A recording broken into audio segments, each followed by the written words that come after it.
Imagine you wake up in the morning, and the way you're going to spend your day isn't tied to a paycheck for once. Imagine you have the ability to contribute to society, but you don't have to worry if that contribution will put food on the table. Imagine if you live in a developing country, you can put food on the table at all. Sounds like a utopian dream, right? Well, that's what a lot of people consider universal basic income to be. I personally don't. I think it's not only feasible, but I think it's necessary, particularly as the nature of work changes. Yes, I'm a dreamer, but I would like to live in a world where dreamers are taken more seriously. Ask yourselves, how many of the most profound advancements and inventions in society and history were possible because people had the opportunity to question what was possible? So what is this utopian dream we call universal basic income, or UBI, or basic income? First of all, it's universal, so it's paid to everyone regardless of existing income. Someone making 100 million euros a month would receive the same amount as someone making 100 euros a month. And it's unconditional, so it's not contingent upon someone's willingness or ability to work, or any other conditions such as being registered to vote. It's adequate, so it's enough to keep people out of poverty. It's not enough to provide the luxurious lifestyle that some of us dream of, but it's enough to eat and have a roof over your head. And it's paid incrementally, so that's opposed to a one-off grant. And it's paid to the individual, not the household. So I was not always sold on UBI. I thought, this is far too good to be true. How do we deserve freedom and security, and we're basically doing nothing for it? But as time went on, I started to think, this is really something that deserves serious consideration, and more research, more debate, more pilot programs, and so on. And I also think it's a really interesting topic because it tells us a lot about our values, our priorities, and the limitations that we put on ourselves and society as a whole. So there are two major reasons why universal basic income has re-entered the policy debate. It's not a new concept. It's been around since about the 16th century in one form or another. But these two reasons are, one, the global financial crisis made very clear that the prevailing economic system is not working for the majority of us. Job losses, stagnant income, slowed economic growth, rising inequality, these have all become the norm. And the second reason is the risk of job loss due to automation and artificial intelligence.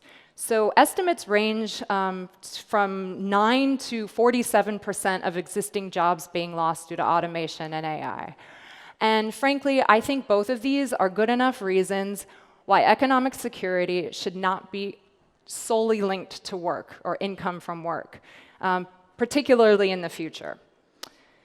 So, aside from the benefits for society at large, I personally would love a stream of income that isn't tied to somebody else's valuation of my work.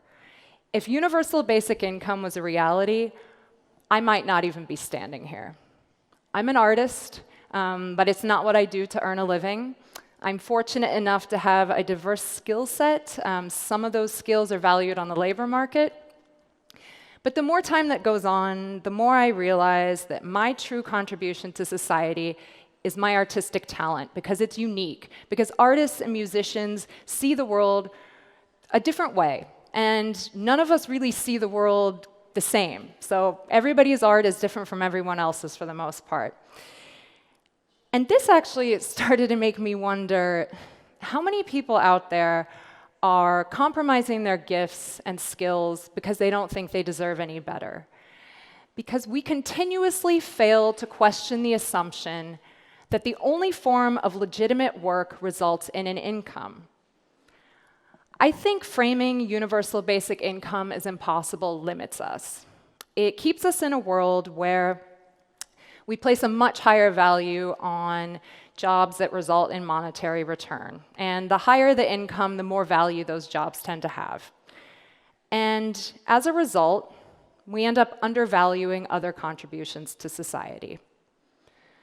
So I don't actually think the main obstacle to a universal basic income is the nitty-gritty of where the money is going to come from.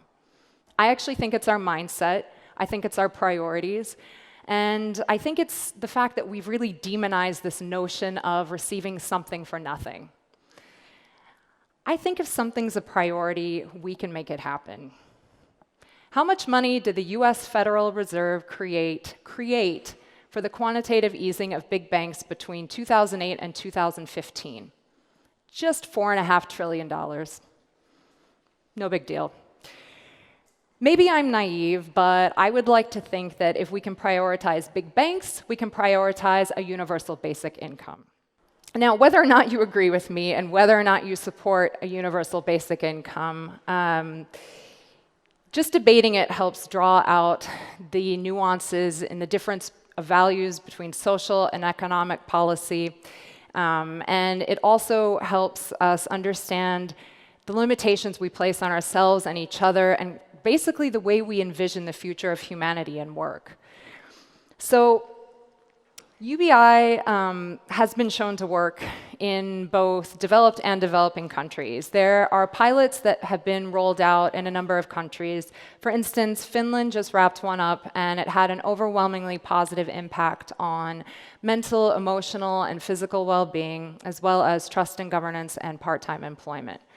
Pilots in India and Namibia showed an increase in entrepreneurship, child school performance, a decrease in crime rates, and a decrease in child malnutrition.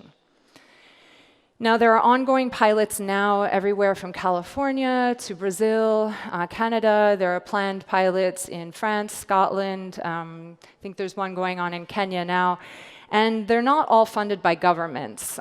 Some are funded by nonprofits. Some are funded by the nonprofit wings of corporations. Now, I'd also like to talk a little bit about some other benefits. The first one is the destigmatization of the poor. So when assistance is given as a basis of citizenship or residency, or just as a right of being human, as opposed to a targeted subsidy, it actually removes the shame associated with receiving that assistance. And maybe this isn't something that you and I think about on a regular basis, but I can guarantee if you've ever had to apply for welfare, this is something you think about. And it definitely has a negative impact on yourself, your family, and so on. A universal basic income would also help avoid what we call the poverty trap. And this is when it's actually a perverse incentive to only earn up to the poverty line. And that way, people can still receive welfare. Otherwise, they would be working more to basically have the same amount of money to make up for this difference between what they were earning before and what they would receive in welfare subsidies. And also, most of the world's economies have a very inadequate infrastructure of care.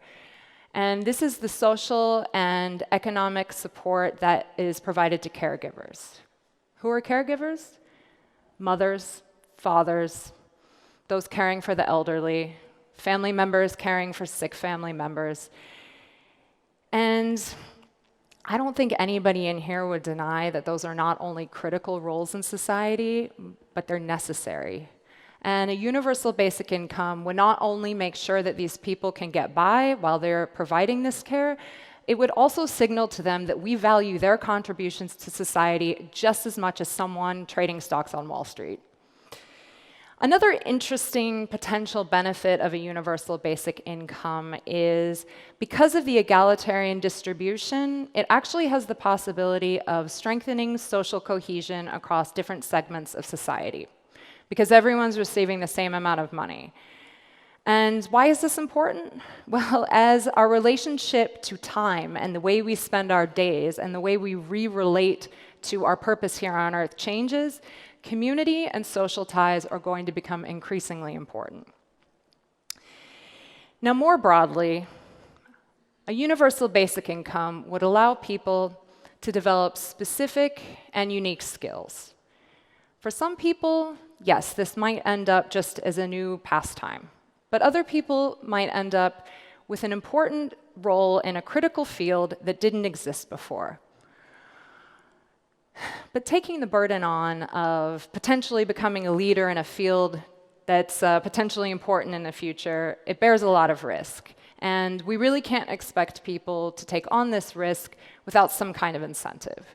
So as the nature of work changes, it only makes sense that we would provide these people some kind of security while they explore these new sectors and develop these skills that could be incredibly vital someday.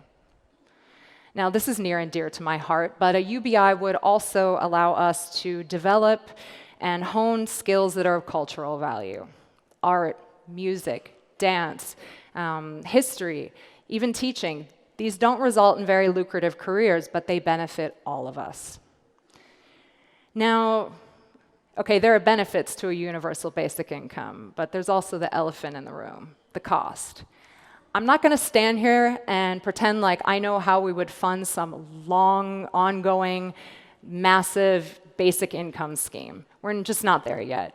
But I do think that some of the more convincing arguments have to do with taxing companies that disproportionately benefit from increased revenue in automation and artificial intelligence.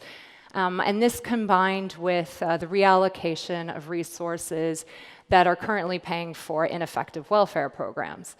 So for instance, in the US, it would cost about $3 trillion a year to fund a universal basic income program that gives each American $10,000 a year.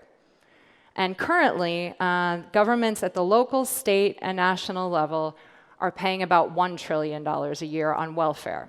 So I realize that $2 trillion is a huge difference, but I mean, we're a third of the way there already.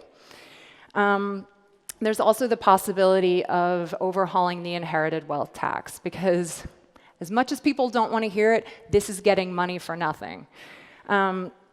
So there are centers such as Stanford's Basic Income Lab, the Universal Income Project, and the Basic Income Earth Network that are all acting as platforms to push this debate forward and to conduct new research and try to figure out workable solutions. I think it's critical that we're having this debate now rather than later, because we don't know how the future of work is going to look. We don't know how many jobs will still be here. We don't know how we're going to have to re-relate to our time here on Earth and our purpose. And this not only has economic impacts, but social and psychological impacts as well. So with the time and space given to us by automation and artificial intelligence, and the security of a universal basic income program, we have the ability to really push forward and explore new ways of being, new ways of defining what wealth and work mean to us. And whether or not you agree with me, I think it's critical that we're asking these questions, because it really forces us to push the boundaries and ask what could be. And I don't think we deserve anything less. Thank you.